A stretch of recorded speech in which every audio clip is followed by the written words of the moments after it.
Hello, John Neal here. Welcome to vlog number 42. How long is this going to go on for? 42, it's amazing, isn't it? It's over a month and a bit of doing these regular vlogs. I did start off, they were going to be 5 minutes long, no more, but they're sort of spilling over a bit, doesn't matter. And I was doing them more or less every day. Missed a few days out here and there. Things to do, places to go, people to see. Right, today I am going to talk about handwriting again. I just did handwriting recently. It was to do with handwriting for exams and how you could write quickly. And then I did a signwriting one about salads in summer, and a rather peculiar S that is written for the American cursive style. So I had a chat. I have an agent on the ground. I have an agent on the ground in North Carolina, and he put me right as to why and how those odd letters, those capitals, are written. Apparently it's to save the Americans hours of time lifting their pen off the paper, and you put it down and you never take it off and you just write away and the pen never comes off, and apparently that's a waste of time. Don't quite see it myself, but what you produce is completely illegible. I've got no idea. It's some of them. So I've picked out one or two of the odd ones. There was previously a Spencerian cursive, which I think is a bit more old-fashioned. Now there's a modern American cursive, which is a little bit similar, to be honest. But anyway, some of the styles are fascinating. I'll do a little bit of talking about that. I just think it's interesting. Oh, by the way, if I ever put handwriting or signwriting as a title and a subject, suddenly I get twice as many views, which is nice. Look, there's my stand for my camera. I made a stand with a big camera on it, you know, LSR camera. I had all sorts of ways of doing it. It was terrible. I finally stuck to this, and I just used the iPhone for all the videos. I've not picked up my big camera for a long time. The camera on the iPhone is just more than adequate, let's put it that way. I mean, somebody might pick holes in it and say it's not that good, but a couple of things that this camera does is that it will focus automatically, which is brilliant, because if I get in really close, it will focus on that without any effort. Can I show you my camera stand? I'm quite pleased with it, really. It's just a rod of wood and a piece that goes under there, wedges under and holds still. And then this piece, I'm quite pleased with, just has a slightly off-cut hole on it. And as it sits there, when the pressure's here, it locks. Because when you lift it here, you can see it drops down. So that goes there. And then I've got my wife's phone here to show you. And that just sits on there. And that's the lens. And so it just sits there, and I put the paper underneath and work on there, and the camera's just above me, and I think that's pretty good. Quite pleased with that. But anyway, this is to do with handwriting, and I'll use just a regular fibre pen to demonstrate what I'm talking about, and then later on I'll use a fountain pen as well. So here's a bit of handwriting. Okay, let's crack on with it. Let's start with a capital A, which is the Roman form of the letter. And you can add a flourish on the crossbar just by doing this. But as you write the letter over and over, it starts to turn into that lowercase a. And the American cursive style just writes a small letter A bigger. This is where the real craziness begins. That is a letter I, straight up and down. You can put little ticks bottom and top to make it join, but the American cursive does that, then that, stops there and goes across to there. And that is supposed to be a capital I. To be honest, I think you're just making things difficult for yourself. So let's have a look at the capital G. There, that's the Roman form. What could go wrong? We're starting down here, and what's that? Where are we going? What? Oh, right, okay. Well, the plot seems to thicken. Let's have another look at letter J. Now, the Romans never used the letter J, but that's what we sort of associate with J in a modern form.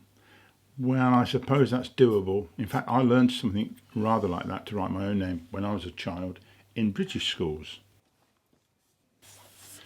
Right, next the capital S. That's the standard capital S, and the small one is just a smaller version of it.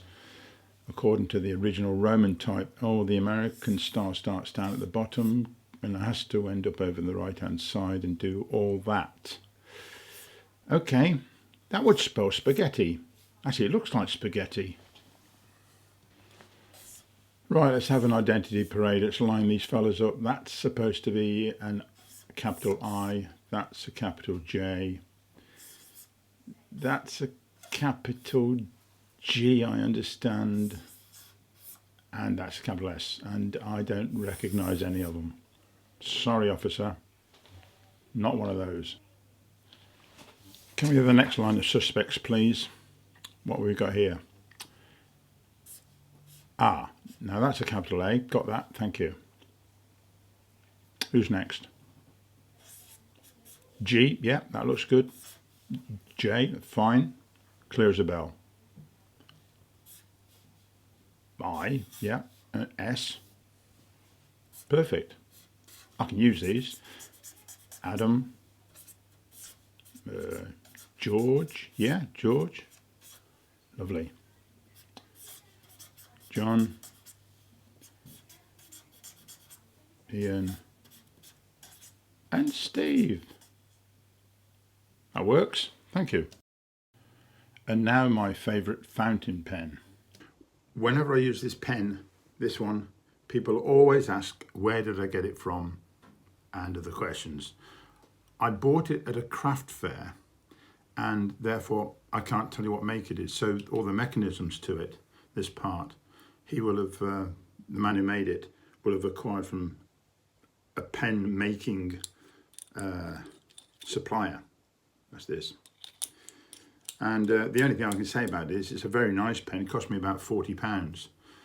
And the nib is about 1.5 millimeters across. So please, if you're going to ask, that's the answer. Let's have a look with my pen then. There's a capital A and a small a. Let's suppose the word Arthur. I would write it like this, and with a bit of a flourish on the capital A. For some reason, no H. This is an American style where you don't tend to take the pen off the paper at all. And those are, I think, called French R's. Now the letter G, that's the capital. And this is the crazy American way. It looks quite interesting, but anyway, there's the word George that I would write. And if I was to use the American style, something like that, again with the French R. Next, we've got the capital I, as I say, with a little kick top and bottom, so you can join on if you want. And that is along the lines of what the American style is. Ian, and then American way. The rest is similar, but the capital is as it is. Capital J, not too difficult to do. So that's as I would write my name. And here with, you put a loop in the H, I presume, as well for an American style. Finally, the S. Oops, caught it. There we go. Up, round, over there, and over that way. Keeping the pen on the paper all the time. So the word Stephen would be like this, and like that. With a few more flourishes on it. Hold my hand, I'm going American. Oh, not the best, but there you go. Try again. Oof, just about managed. Well, there you have it. Handwriting, American style, for some interesting reason. the British can be a bit ironic at times. What I mean is, it's crazy. I can't read it. I don't know why it's done that way. So I'll just say it's interesting for now. And the original Roman, which then leads into the italic writing, I think is probably better. And in my book that I've written about handwriting, it being an American publisher, they wanted me to incorporate the American Cursive, which was fine, but I did manage to put next to it and near it the styles that I would move on to from that if you were in the American market. So there you go. Do pass your comments. Thank you very much if you do, and suggest a few of the ideas. I'm more than happy to think about them, possibly take them up. You never know. Okay. I'll see you next time, and thank you very much for watching, and thanks for comments too. Okay, see you next time. Bye bye.